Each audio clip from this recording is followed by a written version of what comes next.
భర్త,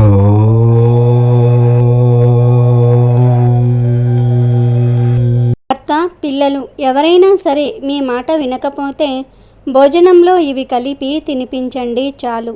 ఇక వారు మీ మాటనే వింటారు, మీ కొంగు పట్టుకుని తిరుగుతారు అని శాస్త్రాలు చెప్తూ ఉన్నాయి. ఈ రోజులలో అన్నిటికంటే పెద్ద సమస్య ప్రతి ఇంట్లోనూ కూడా ప్రతి ఒక్కరూ కూడా అనుభవిస్తూనే ఉన్నారు. అది ఏమిటి అంటే భర్త భార్య మాట వినకపోవటం, భార్య భర్త మాట వినకపోవటం, అలాగే పిల్లలు కూడా మాట వినకుండా చెడు స్నేహాలు చేస్తూ ఉండటం. ఇలాంటివి మీ ఇంట్లో కూడా జరుగుతూ ఉన్నాయా? అయితే ఈ వీడియో మీకోసమే. మీరు ఏం చేయవలసిన అవసరం లేదు. మీరు ఏం భోజనం వండుతున్నా సరే ఆ భోజనంలో ఈ పదార్థాన్ని కలిపి తినిపించండి చాలు. వారు తప్పకుండా మీ మాట వింటారు, అలాగే మీరు చెప్పింది చేస్తారు. ఎవరైతే చెడు స్నేహాలను చేస్తూ ఉన్నారో ఆ స్నేహాలను అన్నిటినీ కూడా వదిలిపెట్టి మీతో ప్రేమగా ఉంటారు.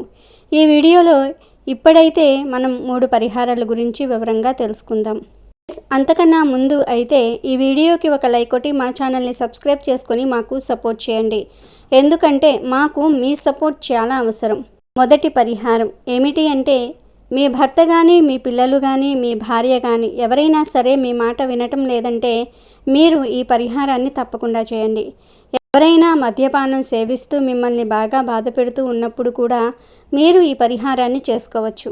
ముందు చిటికెడు నల్ల నువ్వులను తెచ్చుకోండి. వాటిని తీసుకొని మీ దగ్గరలో ఉన్న శివాలయానికి వెళ్ళండి. మీరు అక్కడికి వెళ్ళేటప్పుడు కొన్ని నియమాలను కూడా తప్పనిసరిగా పాటించాలి. మీ ముఖం ఉత్తర దిశగా ఉండే విధంగా చూసుకోవాలి. తర్వాత శివలింగం దగ్గర నిలబడి మీరు ఏదైతే పరమేశ్వరుడికి సమర్పించాలని మీ వెంట తీసుకుని వెళ్ళారో అవి ఆవు పాలు కానీ, నెయ్యి కానీ, తేనె కానీ లేదా నీళ్లు కానీ ఏదైతే మీరు తీసుకుని వెళ్తారో వాటిని ముందుగా పరమేశ్వరుడికి సమర్పించండి. ఆ తరువాత మీరు తీసుకువెళ్ళిన నల్ల నువ్వులతో ఆ పరమేశ్వరుడిని తలుచుకుంటూ మీరు ఆ చిటికెడు నల్ల నువ్వులను శివలింగం పైన వేయండి. దాని తరువాత ఒక చెంబు నీటిని ఆ నల్ల నువ్వుల మీద నుంచి శివుణ్ణి తలుచుకుంటూ మీరు ఆ నీటిని కూడా సమర్పించండి. ఆ నల్ల నువ్వుల నుండి 2 లేదా 3 నల్ల నువ్వులు తీసుకొని ఇలా ప్రార్థించండి. ఓ మహాదేవ, ఈ నల్ల నువ్వులను ఒక ఔషధంలాగా భావించి నేను తీసుకొని వెళ్తున్నాను.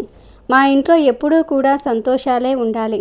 ఎవరైతే ఇంట్లో వారు మీ మాట వినటం లేదో, ఎవరైతే చెడ్డ స్నేహాలు వైపు వెళ్తూ ఉన్నారో వారిని మనసులో గట్టిగా తలుచుకుని సరైన మార్గంలో పెట్టండి అని ఈ విధంగా ఆ పరమేశ్వరుణ్ణి ప్రార్థించుకున్న తర్వాత ఆ 2 నువ్వుల గింజలను తీసుకొని మీరు ఇంటికి వచ్చేయండి. ఇంటికి వచ్చిన తర్వాత మీరు ఇంట్లో ఏదైతే పదార్థాలను వండుతున్నారో, అంటే మీరు టీ చేస్తున్నా, టిఫిన్ చేస్తున్నా, భోజనం వండుతున్నా, ఎందులోనైనా సరే మీరు ఆ పరమేశ్వరుణ్ణి తలుచుకుంటూ ఆ 2 నువ్వుల గింజలను అందులో కలిపివేయండి. ఈ నువ్వులు కలిపిన ఆహారాన్ని ఎవరైతే మీ మాట వినటం లేదో వాళ్లతో తినిపించండి. వాళ్లకు అనుమానం రాకుండా కలిపి పెట్టేయండి.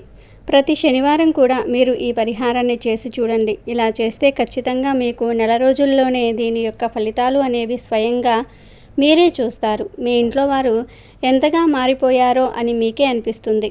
మీరు నువ్వుల గింజలను తీసుకొని వచ్చి అలాగే ఆహారంలో వేయవలసిన అవసరం లేదు. వాటిని కొద్దిగా పౌడర్లాగా తయారు చేసుకుని కూడా ఆహారంలో కలపవచ్చు. మీరు నల్ల నువ్వులతో గనుక ఈ చిన్న పరిహారాన్ని చేసినట్లయితే మీ ఇంట్లో వారందరూ కూడా సుఖ సంతోషాలతో ఉంటారు. భార్య మాట భర్త వింటాడు, భర్త మాట భార్య వింటుంది. పిల్లలు చెడు సావాసాల నుండి బయటకు వస్తారు, తల్లిదండ్రుల మాటను వింటారు. ఇక ఇప్పుడు 2వ పరిహారం గురించి కూడా తెలుసుకుందాం. ఈ పరిహారాన్ని ప్రతి శనివారం నాడు రావి చెట్టు వద్ద చేయాలి. ఎందుకంటే మన పితృదేవతలను సంతోషంగా ఉంచటం కోసం మొదటిగా మీరు చేయవలసింది ఏమిటి అంటే రావి చెట్టు వద్ద ప్రతి శనివారం రోజున సాయంత్రం సమయంలో, అంటే ప్రదోష కాలంలో ఒక ఆవాల నూనె దీపాన్ని కానీ, నువ్వుల నూనె దీపాన్ని కానీ వెలిగించాలి. దానితో పాటుగా రావి చెట్టుకు కొన్ని ఆవు పాలను కూడా పోయాలి. అంటే ఒక 2 స్పూన్ల ఆవు పాలు కూడా పోయాలి. మీరు ఆవు పాలను రావి చెట్టుకు సమర్పించటం వలన శ్రీ మహావిష్ణువు అలాగే లక్ష్మీ అమ్మవారు చాలా సంతోషిస్తారు. కుబేరుడు మన ఇంట్లో స్థిర నివాసం ఏర్పరచుకుంటారు. ఇంకొక చిన్న విషయాన్ని ఎప్పుడూ కూడా మీరు గుర్తుపెట్టుకోండి. మీరు ఎప్పుడు రావి చెట్టు వద్దకు వెళ్ళినా కూడా కొద్దిగా పంచదారను కానీ, కొద్దిగా బెల్లం పిండిని కానీ, లేదా బెల్లం ముక్కను కానీ ఏదైనా సరే ఏదో ఒకటి రావి చెట్టు వద్ద ఉంటే చీమలకు మీరు వెళ్ళిన ప్రతిసారి కూడా వీటిని ఆహారంగా పెట్టండి. ఇలా చేస్తే మీ పితృదేవతలు చాలా సంతోషిస్తారు. పితృదేవతలు సంతోషించారు అంటే మన కుటుంబం అంతా కూడా సంతోషంగా ఉంటుంది. ఎప్పుడూ కూడా ఇంట్లో పెద్ద పెద్ద అనారోగ్య సమస్యలు అనేవి బాధ పెట్టవు. ధనానికి ఎప్పుడూ కూడా ఇబ్బందులు రావు. అలాగే ఎప్పుడూ కూడా ఇంట్లో గొడవలు అనేవి అస్సలు జరగవు. ఈ నియమాలను ప్రతి శనివారం కనుక మీరు పాటించినట్లయితే మీకు మీ కుటుంబానికి అంతా శుభమే జరుగుతుంది. ఇక 3వ పరిహారం గురించి తెలుసుకుందాము. ఈ పరిహారము మీ మనసులోని ఏ కోరిక అయినా సరే నెరవేర్చడానికి మీకు చాలా ఉపయోగపడే మంచి పరిహారము. ఈ పరిహారాన్ని మీరు శివునికి అత్యంత ఇష్టమైన బిల్వపత్రాలతో చేయాలి. అవి కూడా పాడైపోయినవి, విరిగిపోయినవి, చిరిగిపోయినవి అస్సలు ఈ పరిహారానికి వాడరాదు. బిల్వపత్ర ఆకులు ఫ్రెష్గా ఉన్నవి తీసుకోండి. దీనితో పాటుగా మీరు ఒక తెల్లని పుష్పాన్ని కూడా తీసుకోండి. తర్వాత ఒక రాగి చెంబు తీసుకొని దాని నిండా నీళ్లను తీసుకోండి. వీటన్నిటినీ కూడా శివాలయంలో పరమశివుని వద్దకు తీసుకుని వెళ్ళండి. ఈ పరిహారాన్ని చేసేటప్పుడు మీ ముఖాన్ని మాత్రం ఉత్తరం వైపు ఉండే విధంగా మీరు జాగ్రత్త వహించాలి. మీ దగ్గర ఉన్న 5 బిల్వపత్రాలను కూడా ఒక్కొక్కటిగా శివలింగంపై సమర్పించండి. ఆ తర్వాత మీ దగ్గర ఉన్న తెల్లటి పుష్పాన్ని బిల్వపత్రం ఆకుల మీద ఉంచండి. ఆ తర్వాత రాగి చెంబులోని నీటిని ఆ పువ్వు మీద నుండి శివలింగంపై పడే విధంగా చాలా నెమ్మదిగా ఓం నమఃశివాయ అని జపిస్తూ అభిషేకం చేయండి. అభిషేకం పూర్తయిపోయిన తర్వాత మహాశివునికి ఎదురుగా చేతులు జోడించి మీ కోరిక ఏదైతే ఉందో ఆ కోరిక ఎప్పటి నుండో నెరవేరటం లేదో ఆ కోరికను మీరు మనసులో చాలా గట్టిగా తలుచుకోండి. మీరు ఏదైతే కోరికను కోరుకుంటున్నారో ఆ కోరికను తీర్చమని ఆ పరమేశ్వరుని భక్తితో మనస్ఫూర్తిగా వేడుకోండి. ఎవరైతే వారంలో ఒక్కసారి అంటే సోమవారం రోజున ఈ పరిహారాన్ని చేస్తారో వారి కోరికను ఆ పరమశివుడు తప్పకుండా నెరవేరుస్తాడు. అలాగే మీ కుటుంబంలో సుఖ సంతోషాలు చేకూరుతాయని పండితులు చెప్తూ ఉన్నారు. ఆ మహాశివుడిని భక్తితో మనస్ఫూర్తిగా తలుచుకుంటూ ఈ పరిహారాన్ని చేయండి. మీ మనసులోని ఎంత పెద్ద కోరికైనా అతి త్వరగా నెరవేరుతుంది. ఈ పరిహారాలను చేసేటప్పుడు మనసును దేవునిపై నిమగ్నం చేసుకోవాలి. చెడు ఆలోచనలు మనసులోనికి అస్సలు రానివ్వకూడదు. దీన్ని పూర్తిగా నమ్మేవాళ్ళు మాత్రమే చేయాలి. అప్పుడే మీరు కోరుకున్నటువంటిది ఏదైనా సరే ఆ పరమేశ్వరుడు నెరవేరుస్తాడు. ఆడవాళ్ళు సాయంత్రం పూట అస్సలు ఈ పనులు చేయకూడదు. లక్ష్మీదేవికి విపరీతంగా కోపం వస్తుంది. ధనం అనేది దరిచేరదు అని శాస్త్ర పండితులు చెప్తూ ఉన్నారు. లక్ష్మీదేవికి కోపం రావాలని ఎవరూ కోరుకోరు. అందరూ తమపై లక్ష్మీ కటాక్షం ఉండాలనే కోరుకుంటూ ఉంటారు. సకల సంపదలకు నిలయం శ్రీ మహాలక్ష్మి అమ్మవారు. ఆమె కరుణ తమపై ప్రసరించాలని కోట్లాది భక్తులు నిత్య పూజలు చేసుకుంటూ ఉంటారు. మహాలక్ష్మిగా మనకు కనిపించే దేవి హిరణ్యవర్ణంలో భాసించే మధురమోహన మూర్తి. ఆమె చతుర్భుజాలతో పూర్ణ వికసిత పద్మంపై ఆసీనురాలై ఉంటుంది. ఆమె హస్తంలో ఒక పద్మం మొగ్గ రూపంలో ఉంటుంది. సౌందర్యానికి నిర్మలతకు సంకేతం అది. పద్మం బురద నుంచి పుడుతుంది. మనలోని ఏ వాతావరణ పరిస్థితుల్లోనైనా వికసించే అపరిచిత శక్తికి ఈ పంకం సంకేతం. మహాలక్ష్మి చుట్టూ నీరు ఆవరించి ఉంటుంది. ఈ నీరు జీవనానికి సంకేతం. ఈ నీరు నిత్య ప్రవాహశీలమై ఉంటుంది. అలా ప్రవహించకపోతే అది నిల్వ ఉండి పాడైపోతుంది. ధనం కూడా ప్రవహిస్తూ చలామణి అవుతూ ఉండాలి. అప్పుడే దానికి విలువ ఉంటుంది.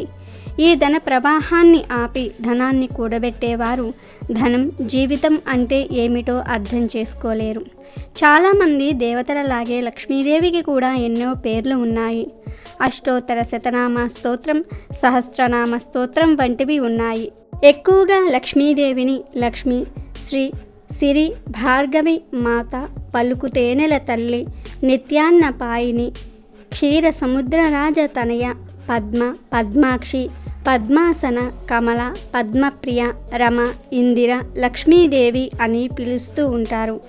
బ్రాహ్మణులకు అతిథులకు భోజన సత్కారాలు జరగని చోట లక్ష్మీదేవి నివసించదు. ఇల్లు కలకలలాడుతూ ఉండని చోట లక్ష్మీదేవి ఉండదు. పశుపక్షాదులను హింసించే చోట, పేదవాళ్లను ముసలివాళ్లను గౌరవించని చోట లక్ష్మీదేవి ఉండనే ఉండదు. అంతేకాదు వేళకాని వేళల్లో కొన్ని పనులు చేయటం వల్ల కూడా లక్ష్మీదేవికి విపరీతంగా కోపం వస్తుందని శాస్త్రం చెప్తోంది. కొందరు శాస్త్రాలను పట్టించుకోకుండా రోజువారీ పనులను చేసుకుంటూ ఉంటారు. కానీ మన ఆచార వ్యవహారాల ప్రకారం సంధ్యా సమయంలో ఉండే సూర్యాస్తమయ సమయంలో కొన్ని పనులు అస్సలు చేయకూడదని పెద్దలు హెచ్చరిస్తూ ఉన్నారు. సాయంత్రం సంధ్యా సమయంలో ఈ పనులు చేయటం వలన లక్ష్మీదేవికి బాగా కోపం వస్తుంది. అసలు మీ ఇంట్లో నిలవదు. ధనాన్ని అస్సలు మీ ఇంట్లోకి రానివ్వకుండా అమ్మవారు ఆపేస్తారు. మరి సూర్యాస్తమయ సమయంలో అంటే సాయంత్రం పూట ఆడవాళ్ళు పొరపాటున కూడా చేయకూడని ఆ పనులు ఏమిటో ఇప్పుడు మనం ఈ వీడియోలో వివరంగా తెలుసుకుందాం. సాయంత్రం అంటే సూర్యాస్తమయం తర్వాత ఇంట్లో చీపురుతో చెత్త ఊడవకూడదు. ఊడిస్తే లక్ష్మీదేవి ఇంట్లోకి అస్సలు రాదు. అంటే ధనం కూడా ఇంట్లోకి రాదు. ఎప్పుడైనా సరే స్త్రీలు సూర్యాస్తమయ సమయానికి ముందే ఇంటిని క్లీన్ చేసుకోవాలి. అలాగే సాయంత్రం సమయంలో ఇంట్లో ఉన్న స్త్రీలతో గొడవ పడకూడదు. అది చెల్లి కావచ్చు, అక్క కావచ్చు, అమ్మ కావచ్చు, నానమ్మ కావచ్చు. ఏ స్త్రీతోనూ కూడా సంధ్యా సమయంలో గొడవ పడకూడదు. ఎందుకంటే ఈ సమయంలో లక్ష్మీదేవి ఇంటింటికి తిరుగుతూ ఉంటుంది. అలా అమ్మవారు వస్తున్నప్పుడు ఎవరైనా సరే ఆడవారిని తిట్టినా, ఆడవారిపై కోప్పడిన అమ్మవారు వారిని శపించి వెళ్ళిపోతుందని శాస్త్రం చెప్తోంది. కనుక సంధ్యా సమయంలో ఆడవారితో గొడవ పడవద్దు. ఆడవారిపై కోపాన్ని ప్రదర్శించవద్దు. ఆడవారు కూడా సంధ్యా సమయంలో ఎవరితో గొడవ పడకుండా ప్రశాంతంగా ఉండాలి. అస్సలు కంటతడి పెట్టకూడదు. ఇక సూర్యాస్తమయ సమయంలో చేయకూడని మూడవ పని ఏమిటంటే నిద్రపోకూడదు. సాయంత్రం పూట ఇంట్లో ఎవ్వరూ పడుకోకూడదు. ముఖ్యంగా స్త్రీలు అస్సలు పడుకోకూడదు. కావాలంటే మధ్యాహ్నం సమయంలో 1 గంట సేపు కునుకు తీసినా పర్వాలేదు, కానీ సాయంత్రం సంధ్యా సమయంలో మాత్రం అస్సలు పడుకోకూడదు. లక్ష్మీదేవికి విపరీతంగా కోపం వస్తుంది. 4వ పని ఏమిటంటే సాయంత్రం సంధ్యా సమయంలో ఎట్టి పరిస్థితుల్లో ఆహారం తినకూడదు. ఈ సమయంలో భోజనం చేస్తే బద్ధకం పెరుగుతుంది. ఈ టైంలో స్నాక్స్ లాంటివి కూడా తినకుండా ఉండాలని పెద్దలు చెప్తూ ఉన్నారు.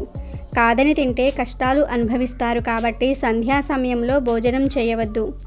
అలాగే సంధ్యా సమయంలో డబ్బుకు సంబంధించిన ఎలాంటి లావాదేవీలు జరపకూడదు. సంధ్యా సమయంలో పెరుగు, పాలు, ఉప్పు, నూనె లాంటివి ఎవ్వరికీ అప్పుగా కూడా ఇవ్వకూడదు.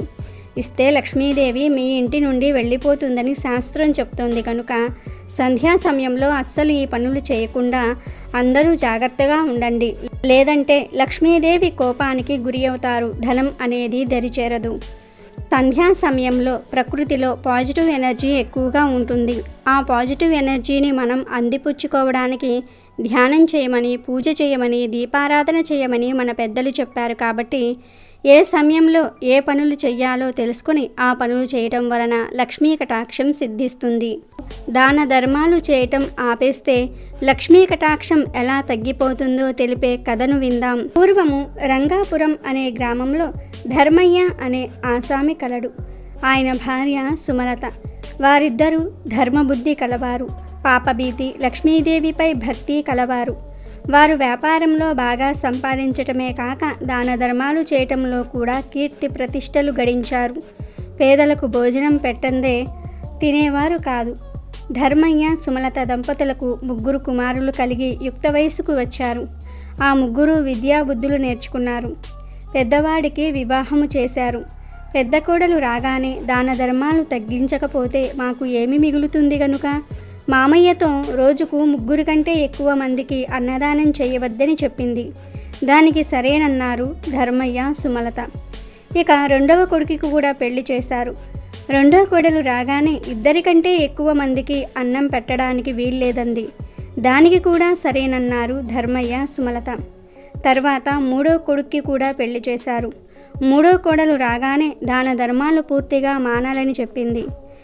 కానీ ధర్మయ్య, సుమలతలకు దానం చేయాలని దృఢమైన కోరిక ఉంది. దాంతో వారిద్దరూ విచారపడ్డారు. కొడుకులను, కోడళ్లను ఒప్పించడానికి ప్రయత్నించారు. కానీ వారు ససేమిరా ఒప్పుకోలేదు. దాంతో వారి కీర్తి ప్రతిష్టలకు భంగం కలిగినందువల్ల అక్కడ ఉండలేక తీర్థయాత్రలకని చెప్పి ధర్మయ్య, సుమలత కొంత పైకము తీసుకుని వెళ్ళిపోయారు. తీర్థయాత్రలు చేస్తూ వెళ్తున్న వారికి గోదావరి నదీ తీర ప్రదేశంలో పాడుబడిన ఒక లక్ష్మీదేవి ఆలయము కనిపించింది. వారిద్దరూ అక్కడే ఆశ్రమం నిర్మించుకుని తమకు తెలిసిన ఆకుపసర్లతో పేద ప్రజలకు వైద్యం చేయసాగారు. ధర్మయ్య హస్తవాసి వల్ల కొంతకాలంలోనే వారికి మంచి పేరు వచ్చింది. దూర ప్రాంతం నుండి కూడా జనాలు రావటం ప్రారంభించారు. ధర్మయ్య ఎవ్వరినీ ఏమీ అడగనప్పటికీ కూడా లక్ష్మీదేవి అనుగ్రహం ఉండటం వలన డబ్బు విపరీతంగా వచ్చింది. ఆ ధనంతో కూలీలను పెట్టి అమ్మవారి ఆలయము నిర్మించాలనే ఆలోచన కలిగింది ఆ దంపతులకు. అలాగే వచ్చిన వారందరికీ సుమలత భోజనం పెట్టి పంపేసింది. అతిథి సేవ చేసేది. అలా వారికి ఏ లోటు లేకుండా జరిగిపోతోంది. కొంతకాలము గడిచేసరికి ధర్మయ్య కొడుకులు ఆస్తి పోగొట్టుకుని వీధుల పాలయ్యారు. దేశాటనకు బయలుదేరగా గోదావరి నదీ తీర ప్రాంతంలో ఆలయము నిర్మిస్తున్నారని విని అక్కడికి వెళ్ళారు. అక్కడికి వచ్చిన కొడుకుల్ని కోడల్ని దూరం నుంచే సుమలత గుర్తించింది. వారిని రమ్మని పిలిచింది. పెద్ద కోడలిని పిలిచి రోజుకు 3 కంటే పెట్టరమ్మా అని, రెండవ కోడలితో 2 కంటే పెట్టరమ్మా అని, మూడవ కోడలితో ఎవ్వరికీ పెట్టరమ్మా అనగానే 3 కోడళ్ళు నిశ్చేష్టులయ్యారు. ఆవిడ అత్తగారే అని గుర్తించి క్షమించమని ప్రార్థించారు. సుమలత వారందరినీ దగ్గరకు తీసుకుని వారికి పట్టిన ఆ దుస్థితికి విచారించింది. ధర్మయ్య తన కొడుకుల్ని దగ్గరికి పిలిచి తన దగ్గరే ఉంచుకున్నాడు. తర్వాత వారు కూడా కష్టపడి పనిచేస్తూ దాన ధర్మాలు చేస్తూ లక్ష్మీదేవి కటాక్షాన్ని పొంది సంతోషంగా జీవించారు. కాబట్టి మనకి ఉన్నదానిలో ఎప్పుడూ దాన ధర్మాలు చేయాలి, అప్పుడే లక్ష్మీ కటాక్షం కలుగుతుంది అనే నీతిని ఈ కథ ద్వారా గ్రహించాలి.